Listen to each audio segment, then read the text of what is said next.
আজকে আমি যাচ্ছি আমাদের বাঁশ জঙ্গলে বাঁশ কাটতে। মাঠের মধ্যে রাস্তা আছে তাই টোটো নিয়ে চলে যাচ্ছি। রাস্তাটা একটু খারাপ বলে টোটো থেকে নেমে পড়েছি, তারপরে চলে এসেছি সামনেই।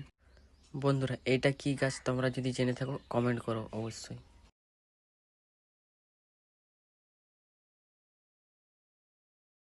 আর এই যে বাঁশ ঝাড়টা দেখছো, এটা আমাদের এখান থেকেই আজকে বাঁশ কাটবো।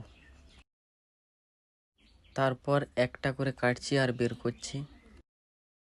বাঁশ জঙ্গল থেকে বাঁশ কেটে বের করাটা যে কি পরিমাণ পরিশ্রম, যারা একমাত্র কেটেছে তারাই বোঝে যে কি পরিমাণ কষ্ট। তারপর কঠোর পরিশ্রম করার পর আমরা সফল হতে পেরেছি। এই গাছটা দেখো কত কুল ধরেছে, কিন্তু এখনো পাকেনি।